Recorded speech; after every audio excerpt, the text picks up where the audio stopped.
ازيكم عاملين ايه؟ يا رب تكونوا بخير. رجعت لكم بقى النهارده في فيديو جديد، فيديو حلو قوي ان شاء الله هيعجبكم. بس الاول بقى ما تنسوش تعملوا لايك وكمان تشتركوا في القناه وتفعلوا زر الجرس علشان يوصلكوا كل الفيديوهات اللي انا بنزلها.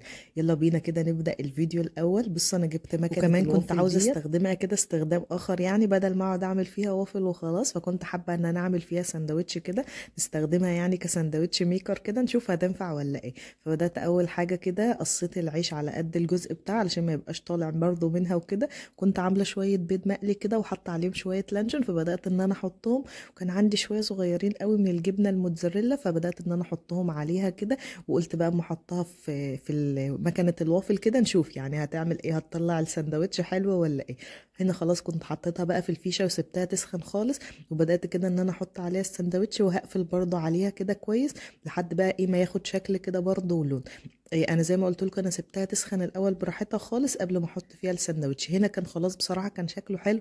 المفروض ان انا كنت اطلعه كده لان انا بصراحه مش بحب العيش يكون ناشف قوي، بس انا سبته مره وسبته كمان شويه يعني، بس طلع ناشف قوي بصراحه. فالمره الجايه ان شاء الله برضه اما اجربها مش هسيبها برضه كتير قوي، بحيث ان العيش ما يكونش ناشف معايا. بس بصراحه من جوه الجبنه كانت سايحه كده وكان شكلها حلو جدا.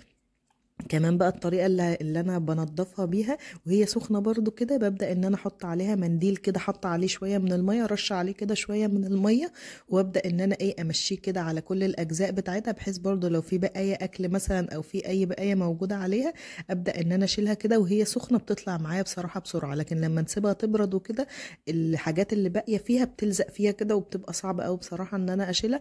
فنسخنها ونمسحها كده ونظبطها بيبقى الموضوع تمام. هنا خلاص كنت خلصتها كلها ومسحتها برضو، وهمسح الجزء برضو اللي فوق. ولو وصلتوا بقى معايا في الفيديو للجزء ده ما تنسوش تعملوا لايك وكمان تشتركوا في القناة وتفعلوا الجرس علشان يوصلكوا كل الفيديوهات اللي انا بنزلها. وكمان هنعمل النهاردة مع بعض وصفة حلوة جدا هتعجبكم كده للشتاء وهتدفي بقى في الشتاء وكده.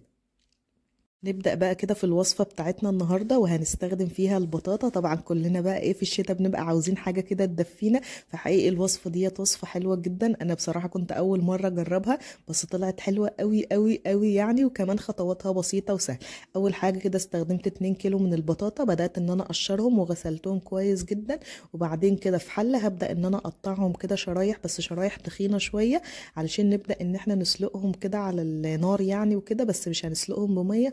انا بزود عليهم برضو شويه من اللبن صغيرين كده، بحيث يبقى الطعم بتاعها غني يعني وكويس. زي ما قلت لك انا استخدمت 2 كيلو من البطاطا وغسلتهم كده كويس، وبدات ان انا اقشرهم. ممكن طبعا لو انتوا حابين تقللوا الكميه طبعا قللوها زي ما انتوا عايزين، بس دي الكميه اللي كانت موجوده معايا.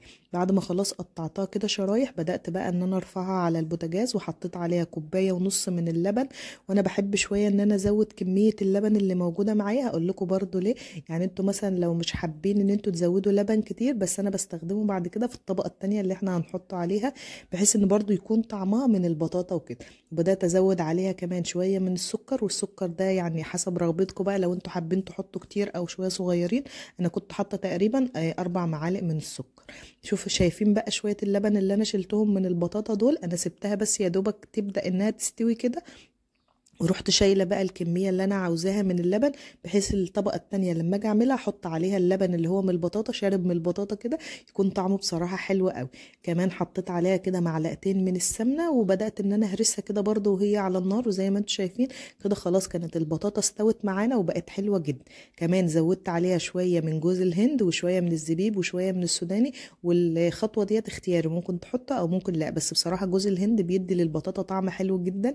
يعني انا من الناس اللي مش بحب جوز الهند قوي، بس لما حطيته على البطاطا وكده لا بصراحه اداها طعم حلو قوي قوي قوي. فممكن تزودوا مثلا اي مكسرات بقى انتوا حابين ان انتوا تحطوا.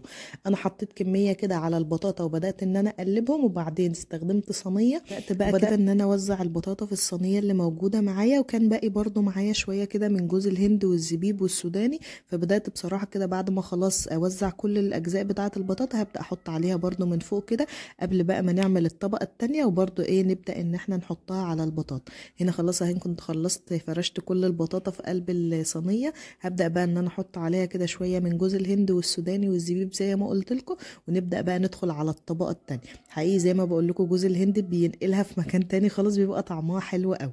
لو وصلتوا بقى معايا في الفيديو للجزء ده ولسه ما عملتوش اللايك، اعملوا لايك للفيديو كده علشان يوصل لاكبر عدد ممكن من الناس، وكمان تكتبوا لي كومنت حلو كده يشجعني علشان نبدا برضه نصور فيديوهات كتير قوي مع بعض. لان انا كنت بصراحه غايبه عنكم كده الفتره اللي فاتت، ما كنتش بصور فيديوهات، بس ان شاء الله نرجع تاني كده نصور فيديوهات مع بعض.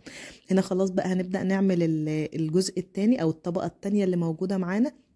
استخدمت 4 كوبايات من اللبن، كمان حطيت عليهم 4 معالق من النشا، وكمان هحط عليهم السكر ومعلقه كده صغيره من الكريم شانتيه برضو بتديها طعم حلو قوي.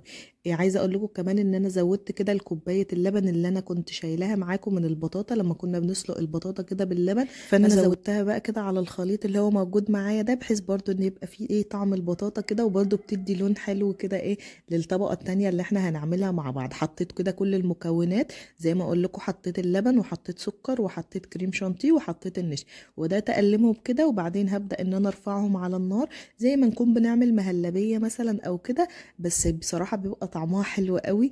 علشان بقى ايه حطيت الكوبايه اللي انا زودتها من السلق بتاع البطاطا كده، فبيبقى طعمها حقيقي جميل جدا.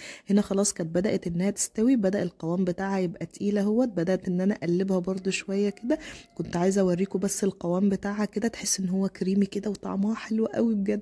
يعني هتشوفوا دلوقتي برده انا هعمل لي طبق كده لوحده مش من البطاطا. يعني هبدا ان انا احط الاجزاء الاول، احط كده الاجزاء الاول على البطاطا بقى، يبقى دي الطبقه الثانيه اللي احنا عملناها. اول طبقه عملناها طبقه البطاطا، وحطينا بقى بعد كده شويه من الزبيب والحمص وجوز الهند، والطبقه الاخيره بقى هي طبقه ايه القشطه اللي احنا بنحطها دلوقتي. وهيبقى برده شويه كده في الحله، هعملهم لي كده في برام صغير واحطهم بقى في الفرن. حقيقي كان طعمها حلو قوي قوي. يعني ممكن حتى تعملوا الطبقه دي لوحدها وتحطوها برده في اطباق كده زي المهلبيه كده، زي ما بنقول عليها يعني مهلبيه وكده، بس الطعم بتاعها حقيقي بيبقى حلو جدا. هنا خلاص كنت حطيت كل الطبقه كده على البطاطا اللي هي موجوده معايا، وبرده بحاول ان انا اسويها كده علشان كل الاجزاء يكون موجود عليها ايه الطبقه التانية. كده خلاص كانت خلصت، وباقي بقى زي ما بقول لكم شويه في الحله كده. فبدات ان انا احطهم في البرام الصغير ده، وقلت ابقى اكله انا بقى كده، اسويه برده في الفرن، احمره كده مع البطاطا برده، وهيبقى شكله حلو قوي. خلاص بقى حطيتهم في الفرن دوت البرام بعد ما طلع. ودي البطاطا بعد ما طلعت بصراحه الشوايه عندي ما ظبطتهاش قوي، يعني حمرتها كده من النص بس، والاطراف بتاعتها ما اتحمرتش. الجزء بقى اللي انا بشاور لكم عليه ده كان اتحرق كده، حاسه انه اتحرق شويه، فرحت مطلعاه بصراحه. قلت مش مشكله الاجزاء اللي في الجنب تتحمر قوي، هي خدت لون بسيط كده بس مش باين قوي في الكاميرا يعني، بس هي خدت لون بسيط كده. فقلت خلاص كده حلوه قوي، هي كده كده مستويه كل حاجه يعني مستويه بيها. بس حقيقي طعمها حلو جدا، بنصحكم ان انتوا تجربوها في الشتاء، ده هتعجبكم قوي قوي قوي يعني. ما تنسوش بقى تعملوا لايك للفيديو، وكمان تشتركوا في القناة وتفعلوا الجرس، وكمان تكتبوا لي كومنت جميل كده تحت منكم، واستنوني ان شاء الله دايما في فيديوهات جديدة.